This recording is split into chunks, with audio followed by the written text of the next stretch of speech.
বনের মধ্যে বাস করত একদল খরগোশ।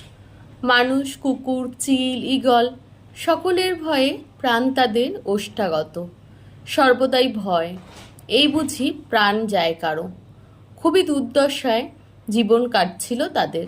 অতএব তারা সকলে মিলে এক সভা ডাকলো। ব্যাপারটা নিয়ে একটু আলোচনা হওয়া দরকার।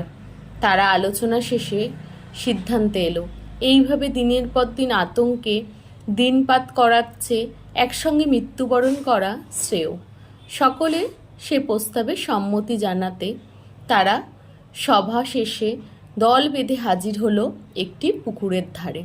উদ্দেশ্য, পুকুরের জলে ঝাঁপ দিয়ে আত্মহত্যা করবে তারা। পুকুরের পাড়ে তখন বেশ কিছু ব্যাঙ খেলা করছিল।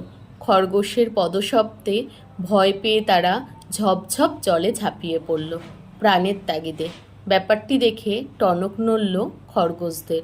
নেতা খরগোশ বলে উঠল, আরে, ঈশ্বরের এই পৃথিবীতে আমাদের দেখেও ভয় পায় এমন জীব আছে, তাহলে তাদের জীবন তো আরও দুর্বিষহ।